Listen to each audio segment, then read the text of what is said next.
Sir Rahul Gandhi संविधान से खिलवाड़ कर रहे हैं। उनको हमास में और असम गण परिषद में कोई फ़र्क नहीं नज़र आता। आज ही मैंने ट्वीट किया।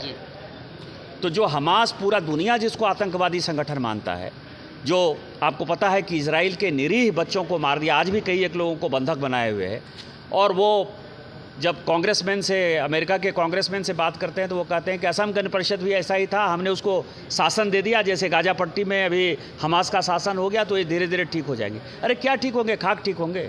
2008-9 से लेकर 17 साल तक जो है वो इजराइल को मारते रहे। हम फिलिस्तीन के दो देश के थ्योरी का समर्थन करते हैं। हम चाहते हैं कि फिलिस्तीन अलग राज्य हो, इजराइल अलग राज्य हो, लेकिन हमास के साथ हो, हम हमास को तो साथ नहीं दे सकते ना।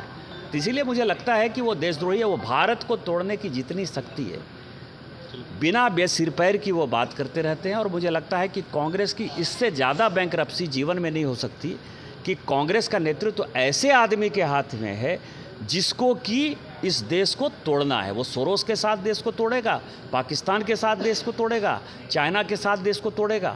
2008 में पता है कि एक एग्रीमेंट जो है साइन कर लिया। अभी उस दिन भी गृह मंत्री जी ने कहा कि कांग्रेस पार्टी और कम्युनिस्ट पार्टी का जो है एग्रीमेंट साइन हो गया। अरे जो चाइना के साथ हमारी दुश्मनी चल रही है, जो पाकिस्तान के साथ दुश्मनी चल रही है, उसके साथ कांग्रेस पार्टी कैसे समझौता कर सकती है? यार ही एडहॉक चल रही है। जो झारखंड के पुलिस महानिदेशक हैं, उनका केस चल रहा है सुप्रीम कोर्ट में, उसकी अवैध नियुक्ति है। 60 साल के बाद किसी को एक्सटेंशन देना है तो वो पूरा का पूरा अधिकार केवल केंद्र सरकार का। और दूसरा, 2 ऐसे ज़िले हैं इस राज्य के महत्वपूर्ण जो कि डीआईजी हैंडल करता है। रांची का एसपी जो है वो डीआईजी है और देवघर का एसपी डीआईजी है। आप ये बताइए, मैं आप ही लोगों से पूछता हूँ, आप लोगों ने एसपी साहब का चेहरा देखा है? कभी निकलते हैं वो बाहर? निकलते हैं बाहर किस लिए निकलेंगे? पत्रकारों को मारना है तो मारेंगे, निरीह आदमी को मारना है तो मारेंगे। रोज़ चोरी, डकैती, बदमाशी, रेप, बलात्कार, कितने केसेस हो रहे हैं देवघर में, आप देख रहे हो ना। क्योंकि पार्टी के अलावा उस एसपी को कोई मतलब ही नहीं। तो केवल यदि सुपारी किलर के तौर पर यदि आप प्रशासन को चलाओगे तो राष्ट्रपति, प्रधानमंत्री और उपराष्ट्रपति, यदि इसकी सुरक्षा से झारखंड सरकार खिलवाड़ कर सकती है, किसके साथ कल मैंने डाला तो मुझे ही जो है सोशल मीडिया पर ट्रोल करने लगे। उनको ये नहीं पता है कि मैं चौथी बार यहाँ का सांसद हूँ।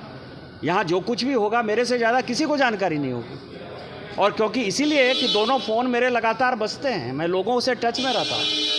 मैं एक खोमचे वाले और रिक्शा वाले के भी टच में रहता हूँ, और यहाँ के जो बड़े व्यापारी हैं उसके भी टच में रहता हूँ। मैं एक प्यून के भी टच में रहता हूँ, और यहाँ के जो पुलिस कमिश्नर और आईजी होंगे उनके भी टच में रहता हूँ। तो जब मैं लगातार कोई बात कर रहा हूँ, आज क्या आ गया, आज अखबारों में छापा ना, और 4 निरीह लोगों को, अरे आपने रूट उनका ख़राब किया। और पूरा एसआईआर जो अभी हो रहा है, रिवीजन, वोटर लिस्ट का जो रिवीजन हो रहा है बिहार में, पूरा का पूरा बांग्लादेशी, आईएसआई, पाकिस्तानी सभी जो है राष्ट्रपति, उपराष्ट्रपति और प्रधानमंत्री के ऊपर जो है एक टारगेट लिए हुए हैं कि कोई ऐसी घटना कर दें जिससे कि लगे कि गृह युद्ध की स्थिति हो गई। तो मुझे लगता है कि राष्ट्रपति को मारने की साजिश में ये सारे अधिकारी शामिल। सर ऐसा